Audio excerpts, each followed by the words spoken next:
जब मेरी सुनने की स्लाइड ख़त्म हुई है तो मैं बस अल्लाह से दुआ करती थी कि अल्लाह मुझे ये स्लाइड वापस कर दे। मैंने एक पार्लर में बात की तो मैंने उनसे बोला कि मैं सिर्फ मेहंदी लगाने का काम कर सकती हूँ, लेकिन वहाँ पे भी औरतें मेरा मज़ाक बनाती थी कि ये इनको आवाज़ नहीं आती है और बहरी-बहरी करके मुझे बोलती थी। कभी भी किसी भी मुश्किल हालात में अल्लाह का साथ न छोड़ें और हर वक़्त अल्लाह से उम्मीद रखें, दुनिया से उम्मीद नहीं लगाएँ।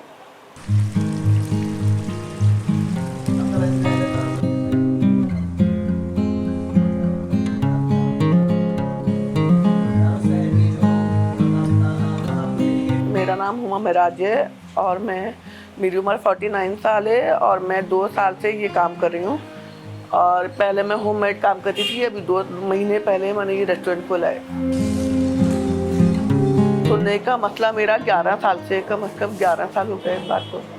और बहुत से डॉक्टर्स को दिखाया, लेकिन डॉक्टर बोलते हैं कि आपका यहाँ पे इलाज नहीं हो सकता क्योंकि आपकी नसें बंद हो गई। जब हम लोग मलेशिया से वापस आ रहे थे ना, तो मलेशिया में हम लोग सारा सामान छोड़ कर आए थे और उसके बाद वापस जाने के चांस नहीं बने। तो बस ज़हनी दबाव की वजह से ना मेरे साथ ये मसला हो गया कि मेरे कान बिल्कुल बंद हो गए। वहाँ पर इनके पापा ने अपना नया बिज़नेस शुरू किया था, तो इस वजह से हम पूरी फैमिली मलेशिया में शिफ्ट हो गई थी। लेकिन वहाँ जाके जो ना इनके पापा को काफ़ी नुकसान हुआ, तो जिसकी वजह से हमें वापस आना पड़ा था। मेरे शौहर जब हम लोग यहाँ पर आए तो उसके बाद मेरे शौहर का सारा काम ख़त्म हो गया था और वो बिल्कुल घर में बैठ गए थे। और उसके बाद जो ना हमारे साथ बहुत ज़्यादा मसले आ गए थे और मेरी कुछ समझ नहीं आता था मैं क्या करूँ, क्योंकि मेरे कानों का ही मसला था। मैं बाहर जाती थी तो मुझे आवाज़ बिल्कुल नहीं आती थी, गाड़ियाँ आ जा रही होती थी तो लोग मुझे साइड पे करते थे कि आप पीछे से गाड़ी आ रही है। तो मेरी समझ नहीं आता था मैं क्या काम करूँ। फिर उसके बाद जो ना मैंने एक पार्लर में बात की तो मैंने उनसे बोला कि मैं सिर्फ मेहंदी लगाने का काम कर सकती हूँ। तो उन्होंने मुझे मेहंदी लगाने के लिए अपने पार्लर में रख लिया। वहाँ पे मैं सिर्फ मेहंदी लगाती थी, लेकिन वहाँ पे भी औरतें मेरा मज़ाक बनाती थी कि ये इनको आवाज़ नहीं आती है और बहरी-बहरी करके मुझे बोलती थी। लेकिन मैंने किसी की बात को नहीं वो किया और अपना काम करती रही। फिर उसके बाद मैंने इंश्योरेंस के ऑफिस में भी जॉब की और बहुत जगहों पे जॉब की। घरों में खाना पकाने का काम भी किया। बस इस तरह लाइफ गुजरती चली गई और बच्चे बड़े होते गए। जब मेरी सुनने की स्लाइड ख़त्म हुई है तो मैं बस अल्लाह से दुआ करती थी कि अल्लाह मुझे ये स्लाइड वापस कर दे, क्योंकि मेरे बच्चे मुझसे बात नहीं कर पाते, मैं किसी की आवाज़ नहीं सुन पाती, मैं अपनी आवाज़ भी नहीं सुन पाती। मुझे पता नहीं चलता कि मैं आहिस्ता बोल रही हूँ या मैं ज़ोर से बोल रही हूँ। बच्चे मुझे बताते हैं कि अम्मी आप बहुत ज़ोर से बोल रही हैं या आप बहुत आहिस्ता बोल रही हैं, हमें आवाज़ नहीं आ रही।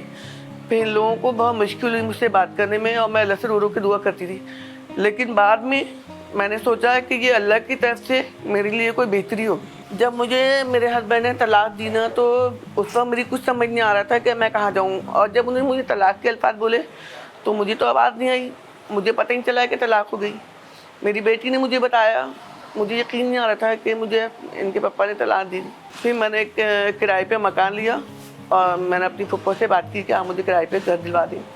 तो मैंने फिर बच्चों को अपने पास बुलाया और मैंने बच्चों को तसल्ली दी कि इंशाल्लाह हम कुछ ना कुछ करेंगे और हम किसी से कुछ नहीं बोलेंगे और सिर्फ अल्लाह से उम्मीद रखो बस। जब कोविड शुरू हुआ तो उसमें इन दोनों की जॉब ख़त्म हो गई और हमारे पास सिर्फ कुछ पैसे बचे कि उसके बाद मेरे बड़े बेटे ने बोला कि अम्मी अब आगे क्या करना है, क्योंकि हमें घर का किराया वगैरह सब कुछ मसला होगा।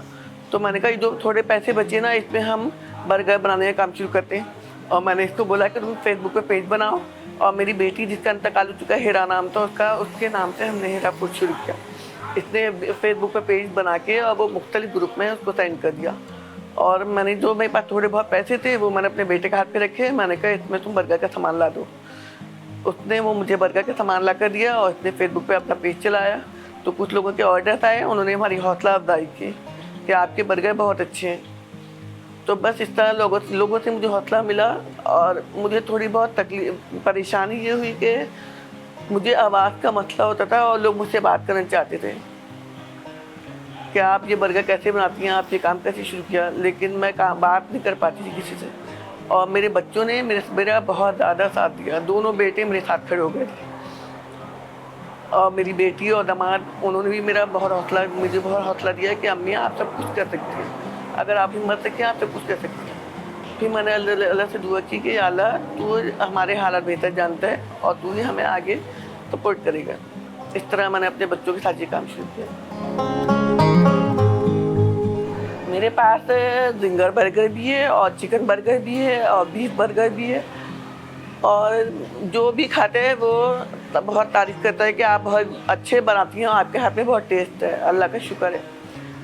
और इसके अलावा सैंडविच वगैरह हैं और अभी हम इस काम को आगे बढ़ाएंगे इंशाल्लाह। पास्ता वगैरह भी रखेंगे और चाइनीज़ वगैरह वो भी रखेंगे और बारबेक्यू भी रखेंगे।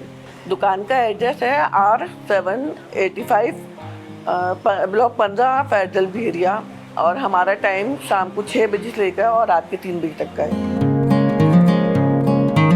मैं तमाम लोगों को ये पैगाम देना चाहती हूँ कि कभी भी अल्लाह की दात से मायूस ना हो, क्योंकि इंसान दुनिया में अगर किसी से अपने हालात बोलता है तो दुनिया सिर्फ रो के सुनती है और हंस के टालने वाली है, लेकिन अल्लाह ताला के आगे आप रोएंगे तो वह कभी भी हंस के नहीं टालेगा, वो आपका साथ देगा और आपके हर मुश्किल हालात में आपके दिल के करीब होगा।